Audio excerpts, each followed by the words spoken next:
Ever wonder how the rich seem to get richer? It's not just luck or inheritance. The journey begins much earlier than you might think.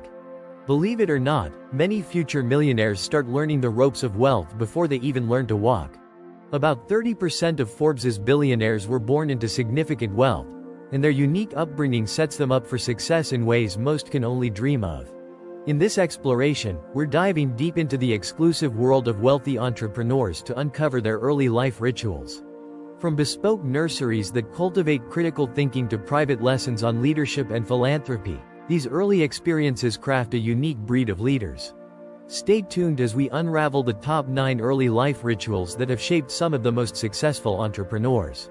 You'll be surprised at how structured and strategic these early years are, and you might even find a few tips that could apply to your own life. Ready to peek behind the curtain? Let's get started. Chapter 1. Silver Spoon Secrets: The Birthrights of Billionaires. Did you know that many of the world's billionaires were already at an advantage the moment they were born? It's not just about inheriting money. For instance, a significant 60% of billionaires' children attend top-tier universities, often those their parents attended, creating a legacy admission loop that strengthens their future networks from day one. This kind of early advantage isn't just financial, it's about the connections that come with being part of a wealthy lineage. Imagine being a child and already having access to powerful leaders in business and politics because your parents are well connected. This isn't rare among the elite.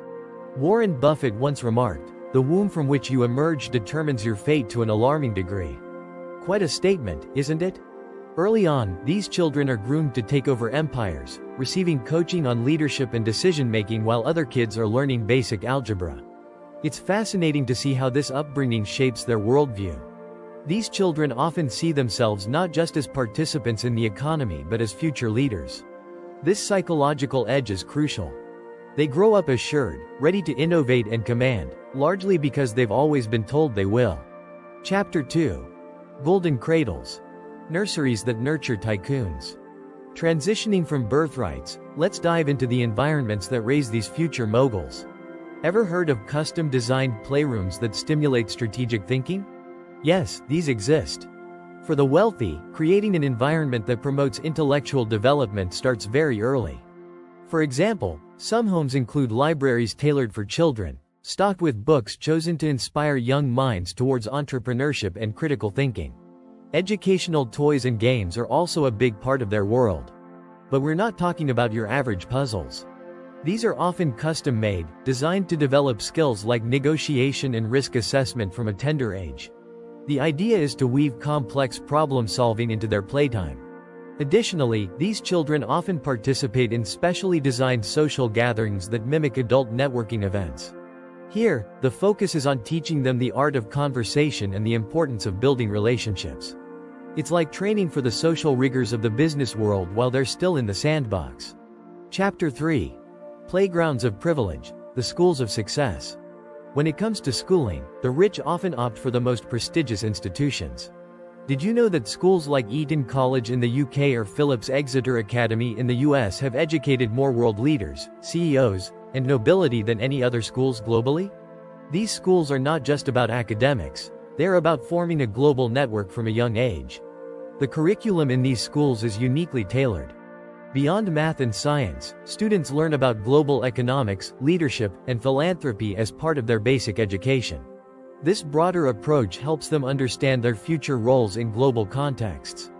Interestingly, many of these institutions also emphasize character development just as much as intellectual growth, instilling values like resilience, public service, and ethical leadership. They are breeding grounds for confidence and ambition, preparing students to lead not just in business but in societal change as well. Each of these chapters explores how being born into wealth is just the beginning. The real game starts with how they are raised to think, learn, and interact in ways that many of us can only imagine. It's a unique blend of tradition, education, and early exposure to high-stakes environments that sets them on their path to success. Chapter 4. Lessons in Luxury: Extracurriculars that Forge Future Leaders. Now, let's take a peek into the world of elite extracurriculars. It's not just about playing the piano or soccer practice. For the children of the wealthy, extracurricular activities are stepping stones to leadership and innovation. For instance, sailing isn't just a leisure activity. It's a way to learn strategy and leadership in real time. Imagine a teenager commanding a crew through turbulent waters. It's like a mini MBA in teamwork and crisis management. Horseback riding is another popular choice, and it's not just for the fun of galloping. It teaches responsibility, as young riders must care for their animals, and resilience, as they learn to get back on the horse, literally. Plus, it's a fantastic way to network with peers who are likely to be future leaders themselves. Moreover, these activities often take place in exclusive clubs that further provide networking opportunities with the high and mighty of society. It's not uncommon to hear a tech mogul or a media baron share personal stories at these clubs, providing inspiration and real-world knowledge that textbooks simply cannot offer. Chapter 5. Mentorship Mansions. Learning from the luminaries.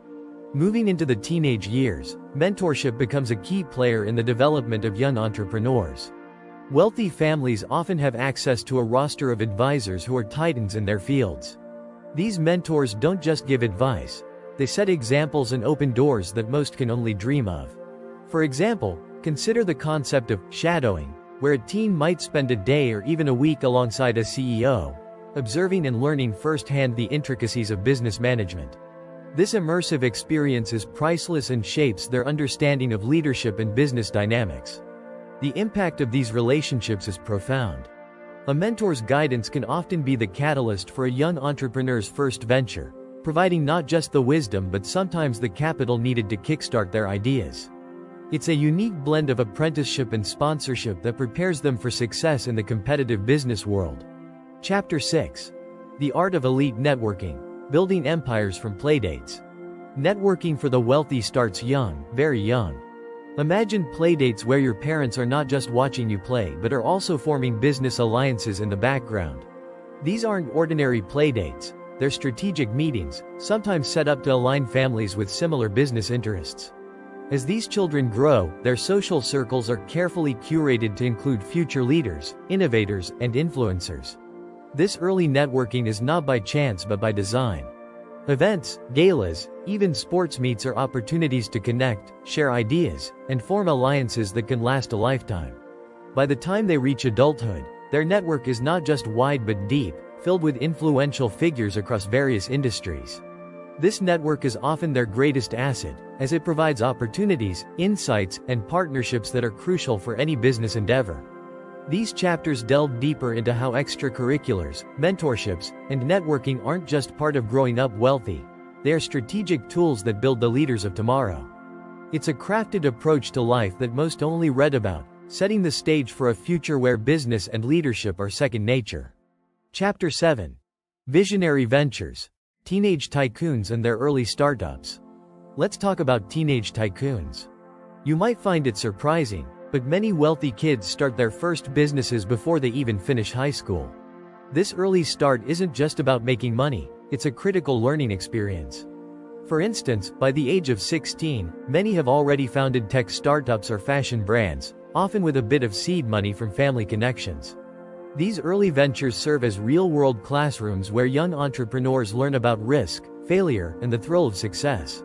They're not afraid to try and fail because they have the safety net of their family's wealth and connections. This freedom allows them to innovate without the fear that stops many others. And it's not just about business. These young individuals learn crucial life skills like time management, negotiation, and strategic thinking.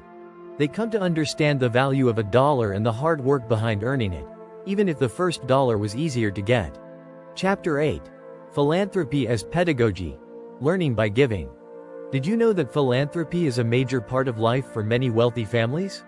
It's not just about donating money, it's about instilling values. From a young age, wealthy children are taught the importance of giving back. This might involve running a charity event, sitting on the board of a family foundation, or flying to another country to help build schools. These experiences teach compassion, empathy, and global awareness.